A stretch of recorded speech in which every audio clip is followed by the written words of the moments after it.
Ajal, mil väga paljud maailma lõppu ootasid, tähistasid mitusada inimest Otepääl suure tantsupeoga talve algust. Üheskoos tantsiti meeleolukalt, karulaane jenkat, soojendati end lõkke ääres ja oodati tuhinaga, et kell lööks 13.11. Just siis algas astronoomiline talv. Kohale olid tulnud esindajad kevadpealinnast Türilt, suvepealinnast Pärnust, sügispealinnast Narvast ning loomulikult suurim osalus oli talvepealinna Otepää poolt. Samuti olid kohal ka Tallinna linnavalitsuse delegatsioon. See on täitsa lõpp, kui tuleb ilus talv, sest tänane ilmadaat on meile selle tõesti kinkinud, sest terve Otepää on puhas, pehme lumi ja see on iga linnaelaniku unistus. Pole saladus, et Otepää on kõigi eestlaste meelispaik talvel, mis võiks küll olla see populaarsuse saladus, selle uurisime Tartu Televisiooniga samuti välja.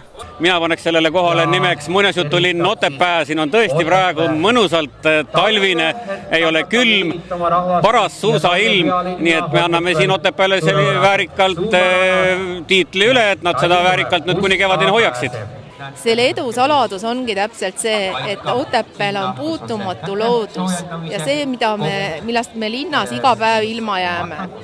Ja kui sa saad kõndida puhtal lumel, sa võid seda lund ka maitsta, ta on soolavaba, puhas ja vaikus, just see, mida me linnas ei saa. Et oma uhket tantsuoskust näidata, olid kohale tulnud nii rahvatantsijad Otepäält kui ka kaugemalt. Sugugi nõrgemana ei näidanud end ka lihtsalt tantsusõbrad. Meie oleme Otepäält Nustaku segarahvatantsurühm ja tantsime. Mida teie arvate, miks on Otepää läbi aastate saanud just selliseks eestlaste talvelemmikkohaks, nagu ta praegu on? Ma ei kujutaks ette, et kuskil mõni teine koht võiks olla. See on ju super, lumi on alati esimesena maas. Viimasena läheb. Ja rahvas on tore ju.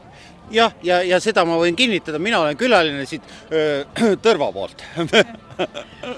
Teie ei karda, et kell 13.11 maailm otsa saab? Seda on juba ennegi juhtunud. Parem võtame talve vastu. Väga humoorikat etteastet pakkus ka Tallinna esindajate delegatsioon, kes otsustasid vägagi omapärase tantsukasuks. Nimelt, kui maailmas on inimeste südamed võitnud Põhja-Koreast tulnud Gangnam Style, siis lähtenoored on teinud sellest hoopis oma versiooni, ehk Tallinn Style'i. Viimase järgi otsustasidki Tallinna esindajad uhkelt oma tantsuoskust demonstreerida.